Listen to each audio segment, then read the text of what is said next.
Hey, good afternoon. The July 14th meeting of the Seattle City Council will come to order. It is 2:04 p.m. I'm Joy Hollingsworth, Council President. Will the clerk please call the roll? Councilmember Rink, Present. Councilmember Rivera, Councilmember Saka, Councilmember Strauss, Councilmember Foster, Here. Councilmember Juarez, Here. Councilmember Kettle, Here. Councilmember Lynn, Here. Council President Hollingsworth. Here. 8 present. Awesome. Thank you. Councilmember Rivera is excused. Colleagues, at this time, we will now open the hybrid public comment period. Public comment is limited to items on today's agenda, the introduction and referral calendar, and the council's work program. The council cannot accept comments on quasi-judicial items or campaign-related matters. Clerk, how many speakers do we have signed up today? We have 16 in person and 4 remote. Awesome. That's a total of 20. So everyone's going to get 2 minutes. Will the clerk please read the instructions for the public comment? Speakers will be called in the order in which they are registered. Speakers will hear a chime when 10 seconds are left of their time. Speakers' mics will be muted if they do not end their comments within the allotted time to allow us to call on the next speaker. Awesome. We'll start in groups of 3. We have Mari Schuler, followed by Miss Carolyn Malone and Mayuri Rao. Hi, Council President, Council members. Thank you very much. My name is Maury Moore Schuler. I'm usually here about small houseboats, but that's not why I'm here today. I'm here about appointments. There is an important board for Seattle called the Convention Center Board. The mayor has appointments to make, not you all, but you have a chance right now to influence who she appoints. I'm sure it's not on her radar. I've talked to the governor and I've talked to the county executive, both of whom also have appointments. There are 5 positions up for appointment on the board right now. I think it's in your district, Bob, but everybody ought to have a say about this because the convention center is right now doing its master plan, which will lock all of us in forever to whatever they decide to do. So I beg you to please put your best foot forward and find people who you think would be great board members for the convention center who do not have a financial vested interest, i.e. a hotel owner, for example. We have had only 2 executives for the convention board in 50 years. Jim Ellis was the founder and was there for 20 odd years. Frank Finnegan has been there for 20 odd years. I believe his position is also up for appointment. But it's just super important. The Seattle Times said their funding was fragile. So who in the end is going to pay for this? They have a balloon payment coming up of millions of dollars. And as far as I can tell, no plan. But what I've submitted in my written comments is a website. One reporter has been very dogged in his reporting about this. And he actually has a piece on his website about who would make a good board member for the convention center. So I beg you to read his work, at least ask a staff member to read it and see if you can come up with some great names, as long as it's not mine. Thank you, Mari. Next, we have Miss Carolyn. Welcome.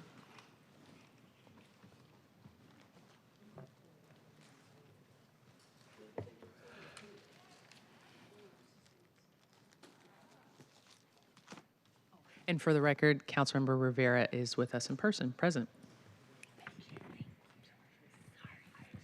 I'm Carolyn Malone, still having the housing issues that I have. Currently, extensive renovation is going on in my senior housing at 910 Marion Street.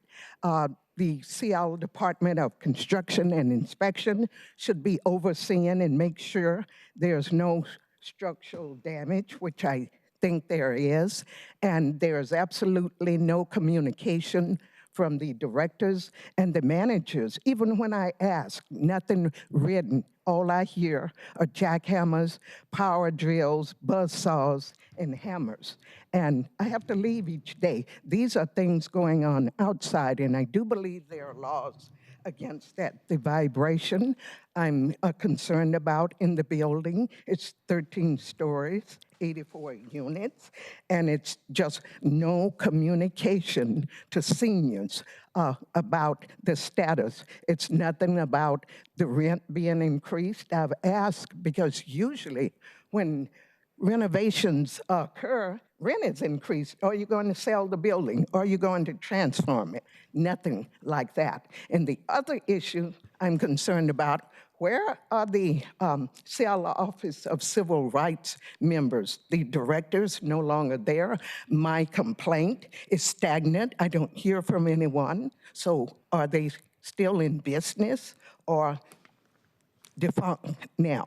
So I think someone should contact me, visit my residence at 910 Marion, not hard to find, First Hill, directly across the street from St. James Cathedral North Side. I invite all of you to come. Thank you.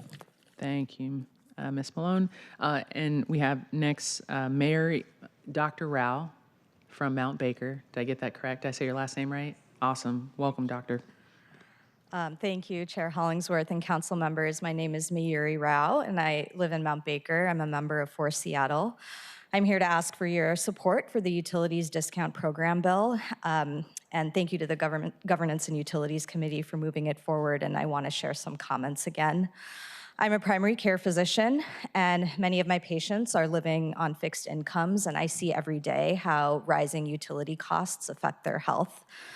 Last winter, one of my patients, a disabled veteran, told me that he'd been rationing his medications so he and his wife could keep the heat on for his newborn. We connected him to help he was eligible for, but not before he'd been making this impossible choice for months. People don't know what they don't know, and I hear again and again from my patients that the stress of navigating complicated benefit programs is a double or triple burden on top of financial hardship and health challenges. People give up and they suffer. A responsibly executed public program has to make sure the people it's meant for know about it and can easily enroll. So I especially appreciate that this bill will work to make signing up for the Utilities Discount Program simpler. I appreciate the amendment around accountability for enrollment, and the city has already set aside funding, so let's make sure it actually gets to families in need. I hope you'll move this forward, and thank you. Awesome. Thank you, Dr. Rao. Next, we have Howard Gale, followed by Michael, and then Marta. Welcome, Mr. Gale. Good afternoon. I'm just on a break from the King County inquest into the 2019 murder by SPD of Ryan Smith. He was killed in 2019 in crisis holding a 2.4-inch knife, and he was shot 10 times, point blank, with high caliber dum-dum bullets. Now, what I'm listening to in the testimony from your police that you pay and you oversee, what I'm listening to is the reason they had to shoot him is because he shifted his body weight. His eyes were large and unblinking. He had the 1,000-yard stare. I have seen people with 3 or 4 gunshots still be a threat, which is why he had to be shot 10 times. His face was extremely alarming. He had glassy eyes. He had the pre-fight indicators. He had a fighting stance. Suicidal people are the most dangerous, not the most in need of care, but the most dangerous. This is what your police officers are testifying to in front of a jury. Now, I know the jury will not buy this, and I know it will be a resounding verdict by the end of the week. The question is, what are you guys doing? As someone who's Jewish, brought up in a very Jewish household post-Holocaust, I get it. Turning a blind eye is a way of being able to deal with that kind of conflict. But your police have systematically, as they did last year, killed people in crisis, as they did Urban Sehi in West Seattle just last year, holding only a knife when they're in crisis. It doesn't happen in Japan. It doesn't happen in the United Kingdom. It doesn't happen in a lot of other free countries. And yet what we're told here, what I'm listening to day after day, is nothing else we could do. They had the 1,000-yard stare. They had to be put down. So the question is, what are you going to do? Thank you. Thank you, Mr. Gill. Next, we have Michael, followed by Marta. Then we have Bob, Kendra, Ivana, and Miss Yvette. Welcome. I'll keep my public comment extremely short. I'm Michael. I'm a Finney Ridge resident. I'm here to support making the utility discount program more effective and pushing for high enrollment among those who need it the most. I believe that the amendment to create a reporting requirement will be effective. I also support slightly taller microphones for the public comment. Thank you. Thank you, Michael. Next, we have Marta, followed by Bob, Kendra, Ivana, and Yvette. Hello, council members. My name's Marta, and I'm here with For Seattle. I came here last week to support the utility discount program expansion, and I'm here again.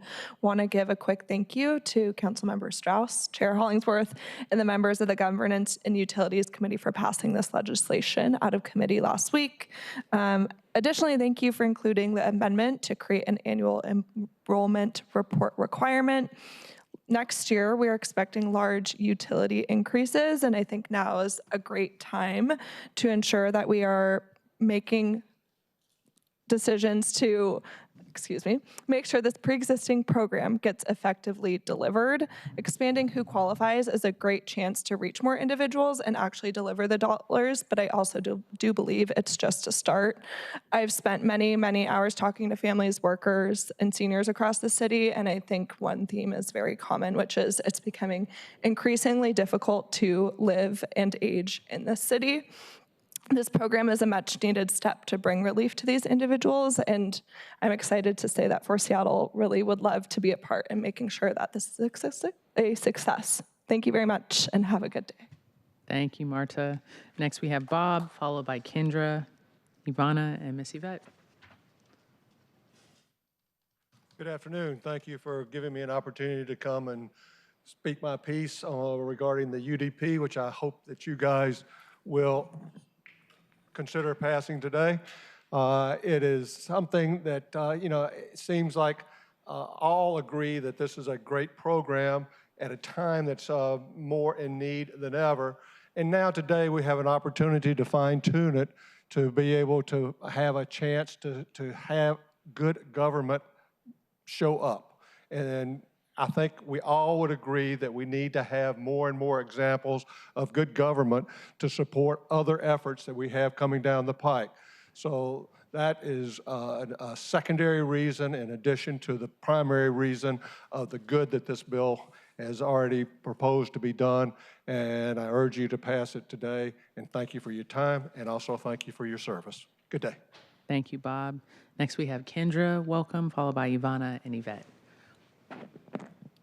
Good afternoon, Council. My name is Ken. I am a candidate member with the American Party of Labor. Last week, a rally was held outside of this building demanding that the cameras be taken down, not just turned off, but down. After that rally, I came in here and I asked every present council member if they were willing to commit to taking the cameras down.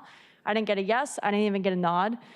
Council Member Rink, you put out a statement congratulating the protesters outside and fluffing them. And you bragged about your commitment to the safety of this community. But you, like every single other council member here, have not presented any actual outline for taking the cameras down, for mitigating the fact that flock is in our cities. People from all over the political spectrum, conservatives, liberals, socialists, communists like myself, are demanding that these cameras come down now. They are nothing but surveillance tools. Now, I would like to address the general public here. I would like to remind them that it is super, super illegal to get a very high-powered laser and point them at the camera lenses. Super illegal, don't do that. Also, shooting paintballs at cameras to take the lenses out, don't do that. Super duper illegal. And finally, I would not recommend visiting dflock.org, which has been an open source map of license plate readers and cameras in our community. And further, don't cross-reference that map with the map of districts, specifically city council districts, so you know which council member to email about the flock cameras in your community. Thank you. Thank you, Kendra. Next, we have Ivana, followed by Yvette. Welcome. Thank you, council members. My name is Ivana Jovanovic. I am the division secretary of the Puget Sound Division of the American Party of Labor. Today, I am here to ask you again, why has the civil state of emergency for the trans refugee crisis to Seattle not been passed? dead silence as usual? Is it because trans people have been throwing ourselves behind every resistance movement that this country has seen since Stonewall? Palestine, pro-Roe, anti-Roe, repeal? Nothing? Last week when I was here, I also promised that this community, this trans community in Seattle, where every third person is a refugee to the city, needs to be defended. If you are going to fail to do that, the American Party of Labor will be the one to do that.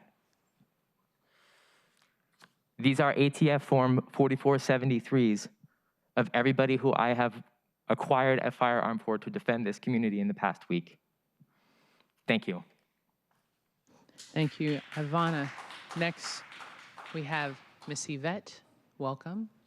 And after Miss Yvette, we have Alex Lofton from the CD, David Long, Paul, Clive, Bennett, Ed.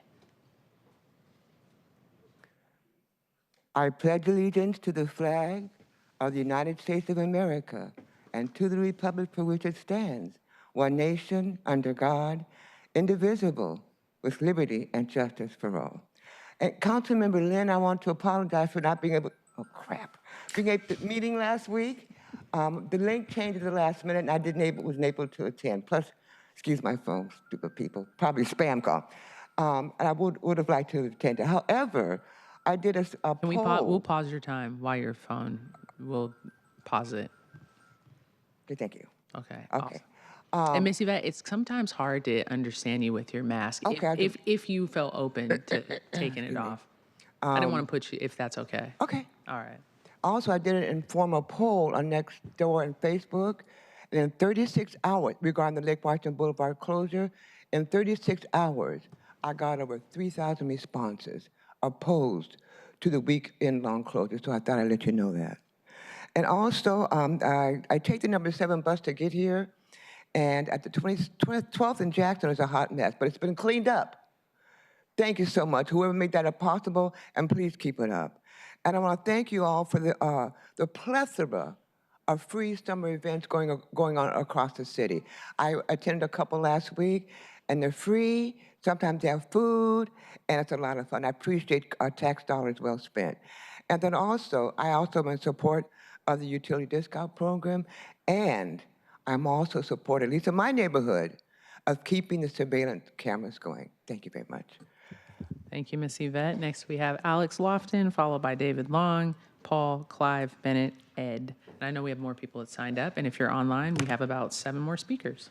Hi, council members. Good to see you again. Alex Lofton from the CD, District 3, with For Seattle today. I'm here to thank Councilmember Strauss and Hollingsworth for bringing to forth the UDP legislation, and where I'm 100% for it. And I'm coming up here pretty jazzed right now, just because, I mean, we should be really proud as a city with FIFA just having passed through our town, having seen a lot of success there. And I'm jazzed because UDP is something that's already on the books. We've already kind of made the decision to do the right thing. We got the funding, and now we just got to figure out the logistics to move things forward, the operations moving things forward. And that's what this is all about. Expanding it to more people, more of my neighbors that make me proud to live here. So I think this is a moment to be proud as a city, and we're doing the right things, steps to move forward. I like the legislation a lot. I think I am going to advocate to continue to push for as much data as we can get in as close to real time as possible. Not to point fingers and blame, but there's a lot of us in the community that just want to help. If we know what's going on in between, now and next year, maybe there's something that can be done, either community groups to help with outreach, or if there's ideas in the community about how to make the operations work better, let's try to do it incrementally rather than wait a year and then point fingers at each other as to why things aren't working. So count us in to help out, and thank you very much. Thank you, Alex. Next, we have David Long, followed by Paul, Clive, Bennett, Ed. Hello, council members. My name is David Long. I come often, speak very seldomly. My nonprofit is called Testimony Appraisers Gatherings. We help youth that are battling fentanyl and forced homelessness. As far as the economic development is concerned, one thing that I really want to make sure I point out, I was speaking to some business owners down the Pioneer Square area and other areas, and there is a fear and a worry about how businesses are getting affected by the help that's being brought to communities. One of the business owners sent me a very long text. I'll just read a little bit of it. Seattle has been lacking in entertainment and family-friendly attraction for a long time. It often feels like the city has become anti-fun, with many of the places and events that once brought people together disappearing over the years. Instead of creating an environment where local businesses and major companies want to invest, we've made it harder for them to succeed through higher taxes, complicated regulations, and policies that discourage growth. I believe we should continue to help people experiencing homelessness, and I support providing resources and services to those who need it, but having them be in areas that are not as business-friendly.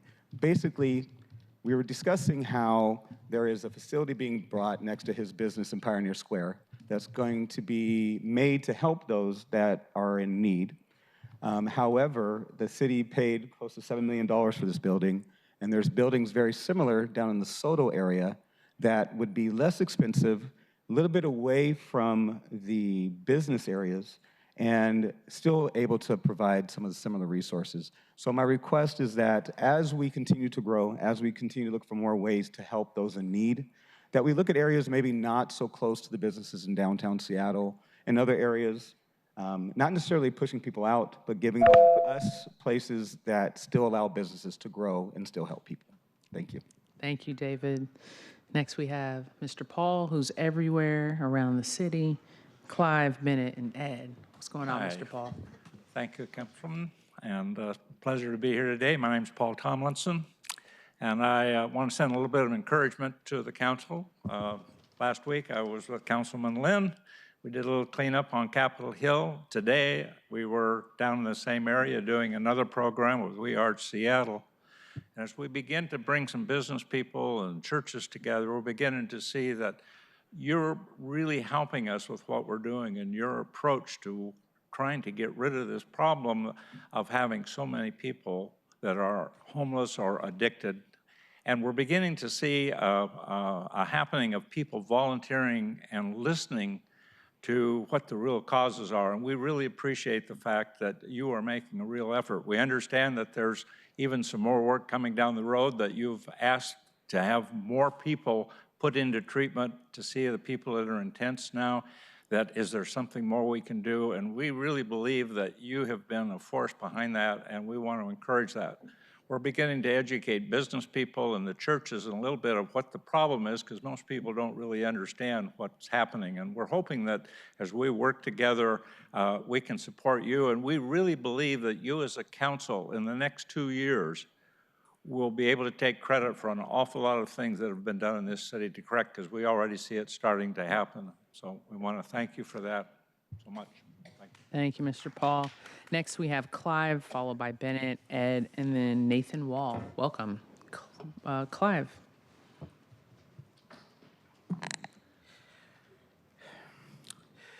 Clive Hayward. I have safely performed on the Seattle waterfront for 11 years. For the last year, I have filed public records requests, documented policy violations by city employees, and for almost 2 months, I've spoken here every week. I have filed multiple complaints and claims, including a May 28th, 2025 assault and handcuff threat removal incident, a June 12th, 2026 waterfront park exclusion, claim 260763, issued with a criminal trespass warning despite no crowd, no obstruction, and no offer to move if exclusion was threatened. So far, I've received no substantive response. None. This does not affect me. I'm aware of at least 6 performers who have been excluded from the waterfront, and many others describe being harassed by city employees. Because there is no meaningful engagement with performers, city employees enforce these rules are unaware of the real safety and workability issues on the waterfront. My direct experience is that waterfront rules make things less safe. For me, I'm forced into a designated spot. I cannot safely relocate away from bad conduct without risking a criminal trespass charge or loss of income. Seattle already litigated street performer restrictions in Berger versus City of Seattle. Council should direct the mayor, Seattle Center, and the city attorney to identify a real review path for ESU enforcement against protected free speech. Thank you, Clive. Next, we have Bennett, followed by Ed, and then Nathan Wall. Welcome, Bennett. Good to see you. It's good to see everybody. Especially good to see you. We won't start. We should get you your own sharing platform because you've gotten good at this. Good afternoon, Council. So I have another video from a protest. I've talked in the past about the fact that 90% of violence at Seattle protests is caused by the same thing. A man criticizes a woman for saying something wildly over the line. The woman retaliates it by calling it harassment. And yes, I can see you, Sarah. I can see that screen over there. And that creates the permission for other people to commit violence. I'm going to play you a video from one of the protests recorded from my body cam. Reminder, of course, October 7th, 2023 was the day that Hamas terrorists killed about 1,000 people in Israel. Just keep that in mind before I'm playing this.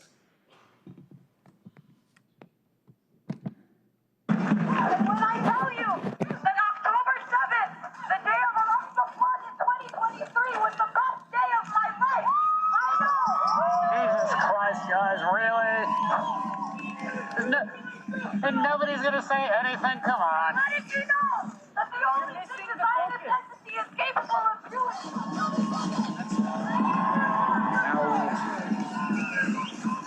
Now stop saying long live October 7th, you guys. Jesus Christ. What's next? Long live 9/11? Good luck. Shut the fuck up!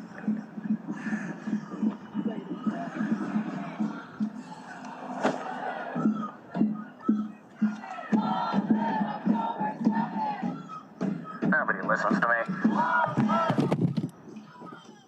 All right, so.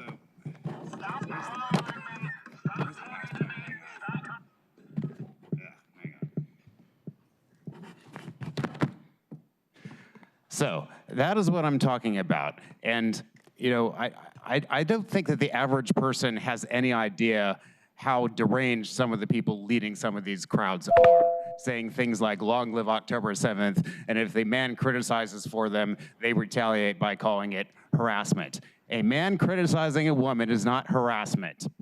Thank you. Thank you, Bennett. Next, we have Ed, followed by Nathan Wall. Ed, son? Oh, hey, welcome. Hey. Afternoon, y'all. First up, I'd like to say really appreciate what you're doing or trying to do by putting the free toilets by Pioneer Square. Just have to be walking by and did relieve some pressure, try to use one. Problem is they don't work with Google Lens. The QR code, I scanned it, it shows the URL. I just kind of figure if you're gonna use a QR code operated toilet, it should work with the QR scanner apps that most people have, be it Apple or Google. Now, I also noticed that on the machine, it wanted you to download a specific QR scanner. I don't know if that company or has a relationship with the city of Seattle, but being that people are all worked up about the flock cameras, the facial recognition, that is another information security threat of leaking people's personal data. If you're making them download an app and you haven't vetted the app's information security practices, might want to look into that. But thanks for the toilets and thank you for your time. Thank you, Ed. Next, we have Nathan Wall, and if you're online, this is the last in-person speaker, and we will go online.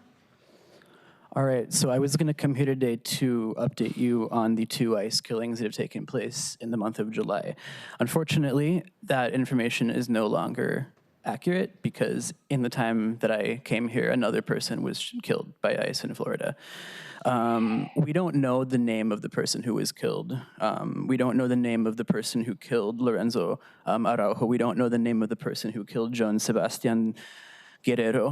What I do know, though, is that just today, ICE has been spotted in Seattle 5 times. 1 in Lake City,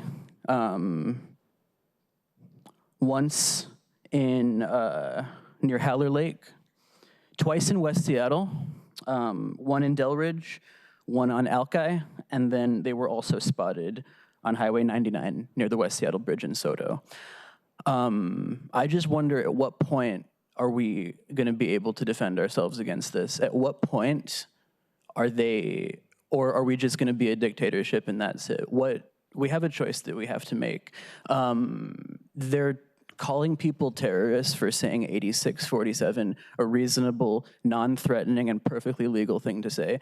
They are threatening people with arrest if they're part of Antifa. What even does it mean to be part of Antifa? I promise you that everybody on this council, from Alexis Mercedes Rink to Maritza Rivera and everybody in between, they consider you terrorists. It doesn't matter that you don't agree on everything. They still consider you communist, Marxist, seditious terrorists. So what do we do? Upright. What do we do about that? And what are you going to do to make sure that they can't come to our city and kill people here? Because it's unacceptable that it's happening in other parts of the country, and it can't happen here. Fuck ICE. Thank you. Thank you, Nathan. Now we're going to go online. Please press *6 to unmute yourself. We have Ben Mitchell, followed by Andrew Lynn. So Ben, *6 to unmute yourself. Hello. Hi. Thank you, Chair Hollingsworth, Councilmember Strauss, and council members. My name is Ben Mitchell. I'm from South Beacon Hill, District 2, and I'm with the organization For Seattle. I'm testifying today with my friends from For Seattle in strong support of the utility discount program expansion and to urge your passage of the legislation to expand and strengthen the program. As others have said, I also urge you to not rest when this bill passes and to keep your eyes on implementation. I've worked on a similar challenge like what we have with the UDP uptake at the state level around need-based college financial aid. In that case, the state dramatically expanded financial aid, added themselves on the back, and then watched uptake remain flat or decrease. I worked on that issue for years, and we've seen solid improvement at the state level, and I think there's lessons for implementing UDP.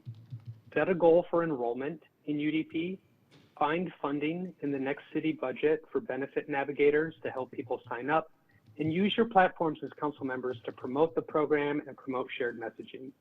I hope you move the bill forward, but also remember that it'll only matter if it actually gets implemented well.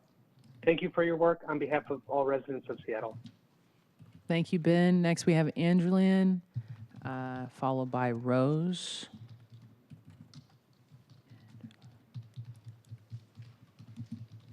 And you're going to press *6 to unmute yourself.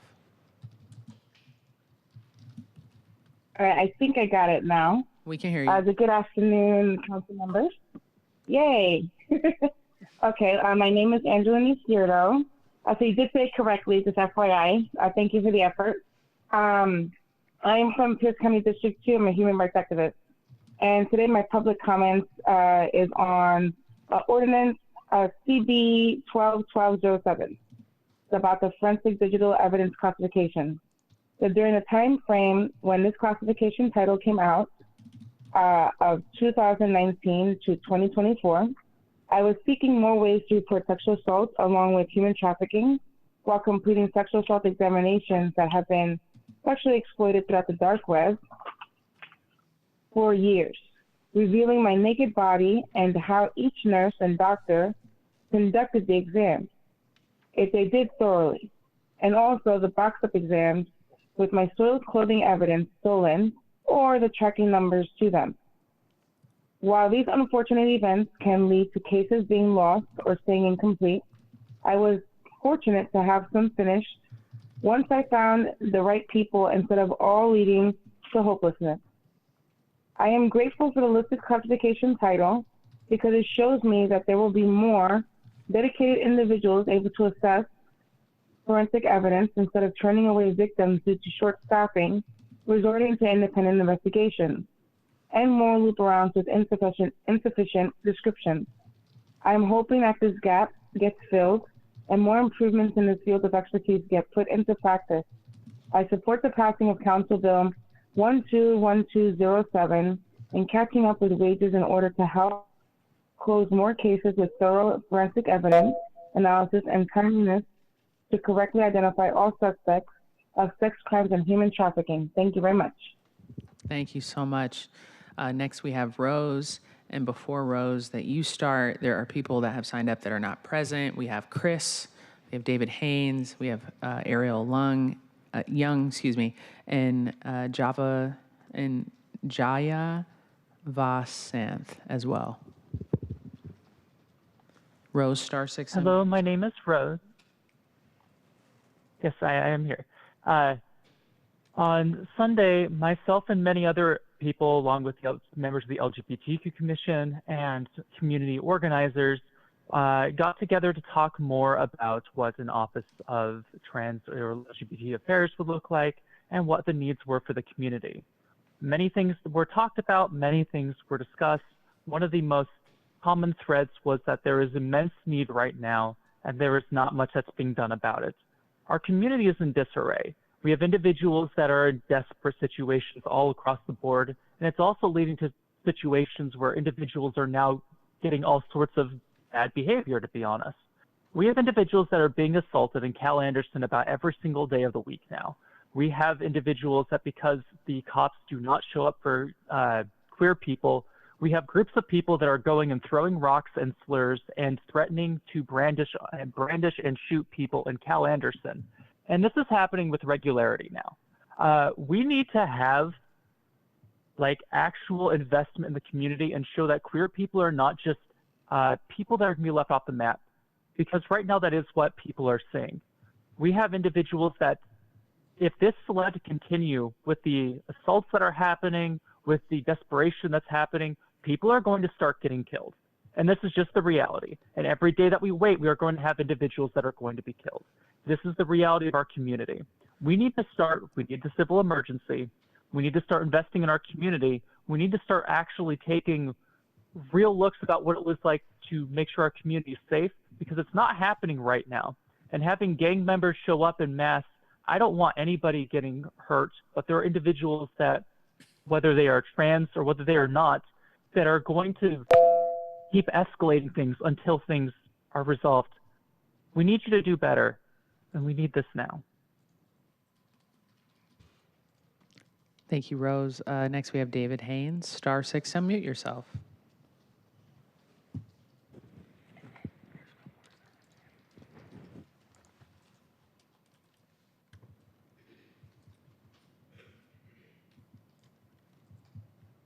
Hi, thank you, David Haynes. It's noted that City Council has created an easier 3- and 4-day weekend guarantee where their workload is going to cancel the council briefings that they never go into too much detail about, while virtue signaling about where they went elsewhere. Yet the whole time, our society is still imploding, and George Soros is using Seattle as a pilot project to try and destroy the United States from within. And we have a capacity crisis and the misinterpretation of policy, where Lisa Dugard, who has been financed by the Vera Institute, a George Soros pilot project financier and guarantor, that has infiltrated the interpretation of what constitutes police reform and has been assisted by the social worker, Amy Barden, to shift the paradigm away from improving the war on drug pushers and pimps and create a otherworld dynamic and reimagine what constitutes a criminal. And we have all these BIPOC repeat offenders that are connected to the criminal underworld, that are committing crimes against humanity and conducting an uncivil war, and they're getting wrongly listed as nonviolent, low-level poverty crime. And we have all these service providers who are stepping up to intercept all these people in leave who keep getting brain damage from all the times they encouragingly fail to break their addiction because they have nothing of the proper interpretation of service provided in between their efforts, other than some crappy housing that they ruin and get used to pad the cost so they can gouge Medicaid, while intimidating the city council to go along to get along and water down the integrity of the oversight of the service providers who were never kept honest with the King County Regional Homeless Authority. But now the council wants a politically connected guarantee where we need to still improve the homeless crisis response and not allow human services to undermine public safety by running interference Thank you, Mr. Haynes. So I don't believe there's any more registered speakers. That is the end of our public comment period, and just very grateful for all the folks that came out, especially in person, who waited online to come and give your public comment. We obviously believe in freedom of speech and First Amendment rights, and we will always uphold that here in our chambers. So really appreciate that. And then before we get into our meeting really quick, I know we have some, sorry, when the clerk goes like this, if you're ever giving public comment, that means get really close to the mic. We have some special students today. I know Councilmember Lynn and I joined them today, but I'll pass it off to Councilmember Lynn to say a few words. I'm not trying to put you on the spot, Councilmember Lynn. Thank you, Council President. And yeah, so joining us today, we have students from across the region, from here in Seattle down to Tacoma and many places in between, from the Evergreen Goodwill Youth Maritime Program. So they spent a lot of time with us and had a lot of good questions, and a number of them got to come sit up here and are going to be future city council or future presidents. So it was fun to engage with you all, and thank you for being here. Stay engaged. Awesome. Thank you, Councilmember. Thank you, Councilmember Lynn. And I know the students had asked, like, hey, how soon can I be a city council member? And I was like, look, I'll make it happen today. So whatever. Seriously. So whatever you need, I'm just playing. I'm actually not, but but thank you, Councilmember. It was fun to hear from the students. I do want to highlight this, though. We asked, Councilmember Lynn asked them about transportation, and we're going through our Seattle transportation measure, and we asked the people, like, hey, what are some of the barriers you have when using the bus or transportation around Seattle? And people said sometimes it's overcrowded. So it's hard to get, on the bus or the train. We heard that people want it more frequent. They said, hey, if you miss it by 1 or 2 minutes, it's hard for us to be able to get on the bus as well. What else? There was one more. There was frequency. There was also reliability. Too hot. Too hot. That was someone was like, it's just hot on the bus. Okay, I remember that. So that was good because we were telling them that we are working on our Seattle transit measure, and we want to make sure that our babies, our kids, they are in high school, so we call them our babies, make sure that they have access to transportation. And so that's one thing that we listened to, and so that was excellent feedback, and that was straight from their mouth. And they do not want England to win the World Cup. That was one, right? I got you.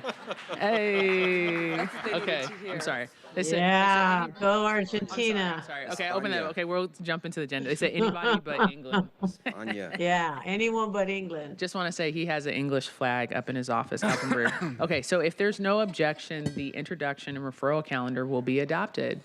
Hearing no objection, the introduction and referral calendar is adopted. If there's no objection, the agenda will be adopted.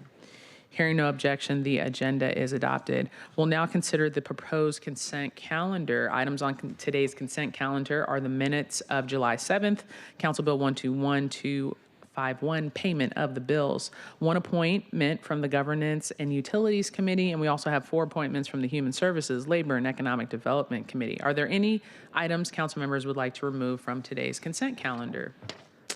Hearing none, I move to adopt the consent calendar. Is there a second? Second. Thank you, Councilmember Rivera. It's been moved and second to adopt the consent calendar. Will the clerk please call the roll on the adoption of the consent calendar? Councilmember Rink? Yes. Councilmember Rivera? Aye. Councilmember Saka? Aye. Councilmember Strauss? Aye. Councilmember Foster? Yes. Councilmember Juarez? Aye. Councilmember Kettle? Aye. Councilmember Lynn? Yes. Council President Hollingsworth? Yes. 9 in favor, none opposed. Consent calendar is adopted. Will the clerk please affix my signature to the minutes and legislation on the consent calendar on my behalf? Will the clerk please read item number 1 into the record? The report of the Governance and Utilities Committee, Agenda Item 1, Council Bill 121222, relating to the Utilities Discount Program, amending the income threshold for utility discount program for water, wastewater, drainage, solid waste, and electric utility services. The committee recommends the bill pass as amended. Awesome, thank you. So as chairs of the committee, I'm going to defer to the sponsor of the bill, to Council Member Strauss.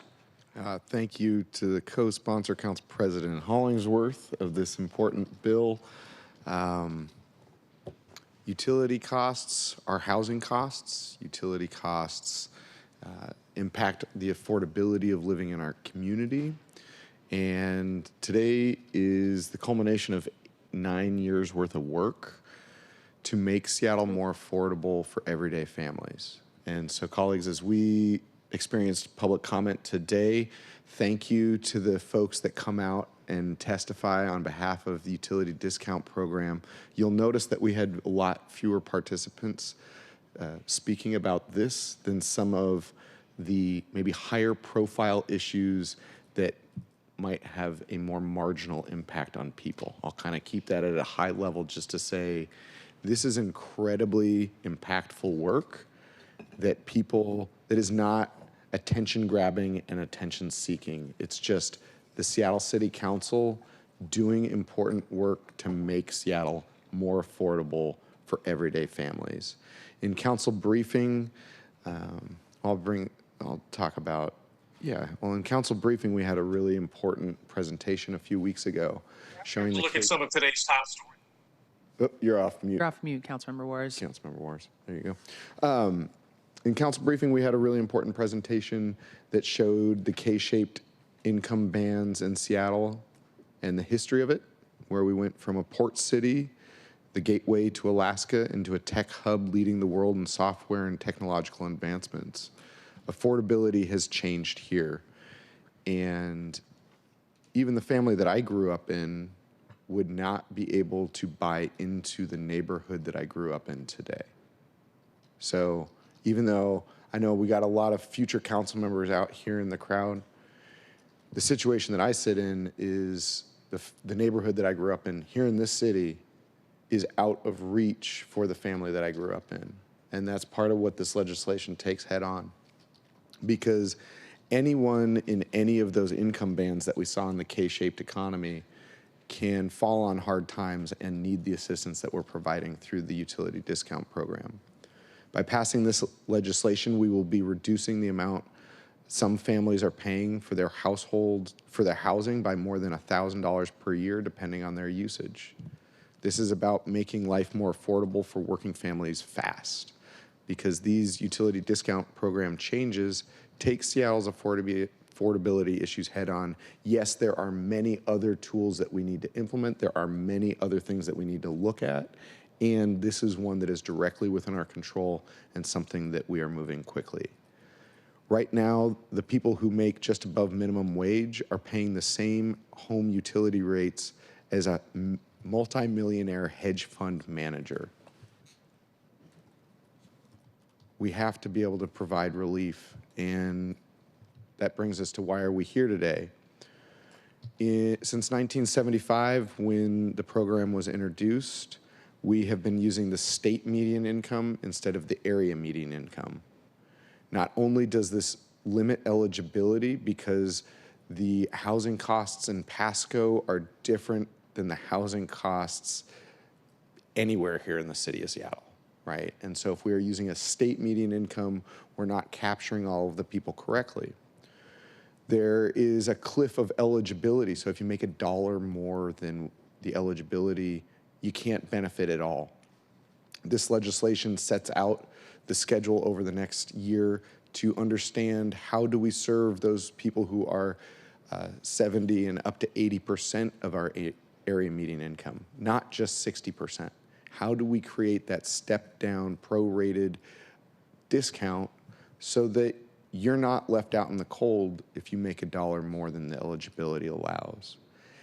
And importantly, by changing from state median income to area median income, said another way, most social programs here in the city of Seattle are set at 60% area median income. Because the utility discount program has been set at 60% state median income, it is not part of the packet of resources that folks can get in one stop to understand everything that they're eligible for in one place. To public commenters, pronouncement that we absolutely need to do better with enrollment. Yes, we do with the resources that we have, and this change will help that. Human Services Department has already increased enrollment by 4% in just 2 years. This has been because we have been working on this for many years. And enrollment is the easiest and most important thing that we have control over right now. These changes make sure that our working families, our seniors on fixed incomes, the parents of the kids that I grew up with who are paying more in property tax than their original mortgage, are taken care of. For the people in the families who just need a little bit of help, this provides a needed relief in moments that matter most. For too long, our thresholds have been too low. As I said, we haven't prorated the step-down benefits, and this has left families in the cold, or as we heard at public comment today, rationing medication to keep the heat on. What we're about to do today did not get a lot of fanfare, but it's going to make a really big impact on people's daily lives. This legislation makes real the work that so many city employees have been trying to fix for over 9 years. 9 years on my clock, sorry. Longer for many other civil servants who've worked for our municipality for longer. This legislation will put money back into the pockets of working people who are struggling with the affordability of our city. We have changed the effective date so that it is aligned with the next utility rate increase. We've also made reporting metrics stronger, and yes, I would love to get to real-time information. And it's no secret that this program has struggled with that enrollment in the past, and that's why these reporting mechanisms are important, so that we're not, because before this legislation, it was checking in once every 2 years at best. And so as we continue to improve, as we continue to iterate, that's the direction we're going. So we would like to make sure that we are enrolling everyone that is eligible. I'll just end with a couple facts here that this legislation would make around 31,000 new households eligible for the utility discount program. 31,000 new households. It's estimated that about 8,800 of those are senior households, many of whom are on a fixed income. And as we continue to walk through the schedule that this legislation outlines so that we can start taking 60 to 70 and 70 to 80% area median income families into account, that number of households will grow so that we are serving more Seattleites than we are today. I've got one final comment at the very end, but that's my report. Council President, thank you.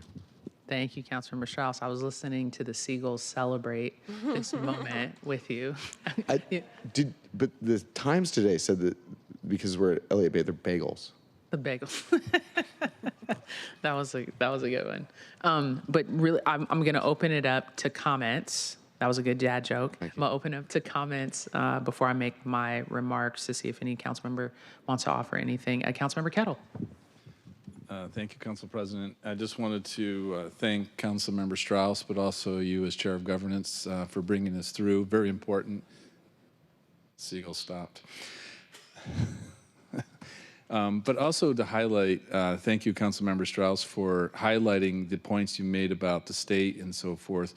One of the things that I've been talking about a lot recently is affordability and the lack of coordination between city, county, and state, and what we do or don't do and how it impacts affordability. And this is just yet another example that the coordination and the getting in sync, being nested with a higher level is so important to ensure that we're doing all that we can, because affordability is only going to get worse. There's reports regarding inflation, which just compounds it, and given the president's actions in the Middle East and the Strait of Hormuz, it's just going to actually even get worse than that. And these things, combined with what we're seeing across different fronts from government, have that really big impact on affordability. So I just want to say thank you again, Councilmember Strauss, for your work over the years, and also highlighting that intergovernmental need, basically. So thank you. Thank you, Councilmember Kettle. Councilmember Foster. Thank you so much, Council President, and just want to express my gratitude to you, Councilmember Strauss, and to you, Council President, for working on this. You know, I was actually one of the people who worked on this 10 years ago when I worked in SPU. So it's really exciting to get to see this come across the finish line, Councilmember Strauss. And I just couldn't agree with this policy change anymore. And I also think I agree with you, and I know that we'll get to continue working on continuing to push this down the road and continuing to make this more accessible, because utilities are such a significant cost for families. And the only thing I'll just add is I don't think it can be understated the impact of this when we talk about actually homelessness as well. And so, you know, I just want to bring into the conversation, as I've talked to providers, I know that one of the things that they report to us is the high cost of utilities being one of the things that really destabilizes families and can lead to families losing their housing. So I think this is just a really important piece of legislation for affordability, and also to targeting that towards the folks who I think are going to really benefit from this discount. And I think that we'll be able to see that in a number of places. So I want to express my appreciation for your leadership, and I'm excited to vote for this today. Thank you. Awesome. And before I make my comments, apparently I'm not listed as co-sponsor, so I will officially request if I can be listed as a co-sponsor. I just noticed that. Yes, that was intended from jump. I appreciate that. And I do want to just say a few quick words. Thank you for your leadership, Councilmember Strauss, on this, especially for the thoughtful implementation of it, the rollout, understanding how the threshold needed to increase, and also a lot of the intentionality behind increasing the program right as rates are increasing with the path. And I think that's really important. And as Councilmember Foster said, as we're always talking to families, utilities is always one of the biggest pieces and burden to folks. And so wanting to make sure that they can be able to participate in this program and its expansion. And I think it's a big deal. 31,000 households, that is a lot of people. And so this is something, obviously, like Alex Lofton said from the CD, we should be celebrating, because this is a really great day. So Councilmember Strauss, final words. Thank you. And I've looked up the numbers. It's 31,000 with this amendment or this bill today, and up to 81,000 families if we are able to get up to 80%, which we will. And we're just going to take that time to figure out. And kind of to Councilmember Foster's point, I have known so many city employees across my time here that when we look at the utility discount program and we say the eligibility cliff, the state median income, these are things that jump off the page to many of us. And no matter where we are and what roles we are in, it can be challenging to make such a large structural change. You may remember that even just last year, I had a statement of legislative intent to keep this work moving forward. Yep. And so for all of those municipal employees, I just, from the bottom of my heart, gratitude. I'm going to list them all off in just a second, but I will just say that this bill is for our working families, for our elders who are on fixed incomes, for those who suddenly found themselves on hard times, for those who haven't moved or changed jobs, but for who our city has changed around them. And today we are taking that affirmative action to make Seattle more affordable for 81,000 families because of the hard work of Saroja Reddy, Akshay Ignar, Christy Parker, Katie Souter, Dylan King, Jessica Kenyon, Chris Ruffini, Karsten Croft, Michael Hamilton, Catherine Ainsberg, Melissa Bookwalter, Marcus Jackson, Britt Luzzi, Maura Brugger, Rob Santoff, Don Lindell, Mike Haynes, Craig Smith, Leslie Brinson, Wayne Liu, Paul Hanna, Bob Hennessy, Andrew Lee, Dion Foster, Jen Schwallenbog, Katie Clemens, Amy Holland, Hannah Thorenson, Cheney Kilpatrick, Rob Mirabueno, Allison McLean Wright, Shukri Olo, Maggie Thompson, Tanya Kim, Councilmember Sally Bagshaw, Councilmember Deborah Juarez, Council President Joy Hollingsworth, Anthony Rodriguez, Jesse Franz, Eric McConaughey, Brian Goodnight, Marco Lowe, and all of our advocates at For Seattle. Thank you for making Seattle a little bit more affordable for 81,000 families today. Awesome. Thank you, Councilmember Strauss. And I know we are ready to vote on this. So will the clerk, are there any other final comments before we call on the roll of the passage of the bill? Will clerk please call the roll? Councilmember Rink. Yes. Councilmember Rivera. Aye. Councilmember Saka. Aye. Councilmember Strauss. Aye. Councilmember Foster. Yes. Councilmember Juarez. Aye. Councilmember Kettle. Aye. Councilmember Lynn. Yes. Council President Hollingsworth. Yes. 9 in favor, none opposed. Congratulations, Councilmember Strauss. The bill passes. Chair will sign it. Will the clerk please affix my signature to the legislation on my behalf? Woohoo! Am I off mic? Those are the claps we like. All right. Next, we have, will the clerk please read item number 2 into the record? The report of the Human Services, Labor, and Economic Development Committee, agenda item 2, Council Bill 121207, relating to city employment, establishing the forensic digital evidence classification title series and corresponding rates of pay in the Seattle Police Department. The committee recommends the bill pass. Our students are leaving. We were just about to vote to give everyone $100 who stayed in chamber through the end of the meeting. Just playing. Just playing. Councilmember Rink, as chair of the committee, you're recognized. That's funny.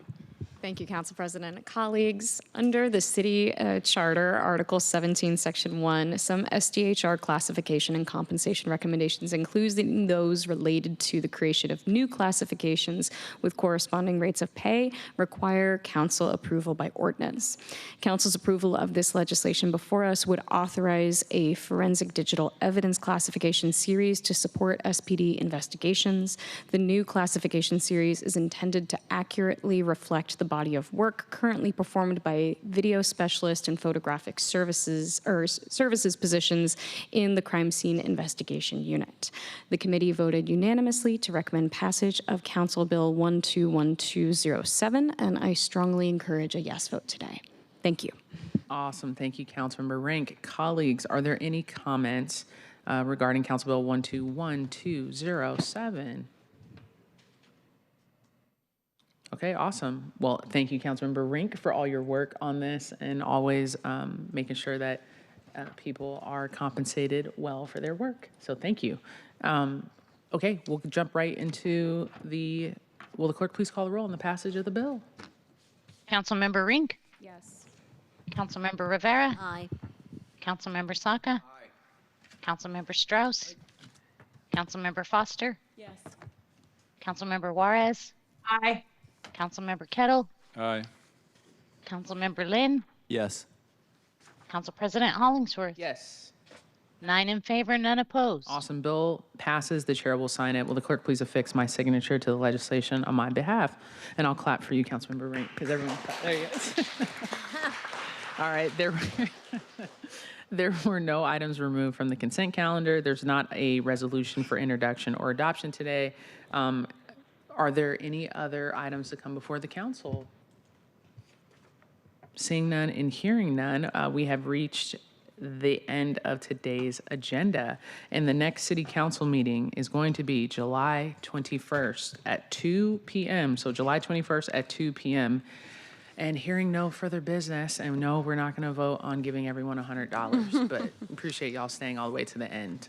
This meeting is adjourned. Thank you. Thank you.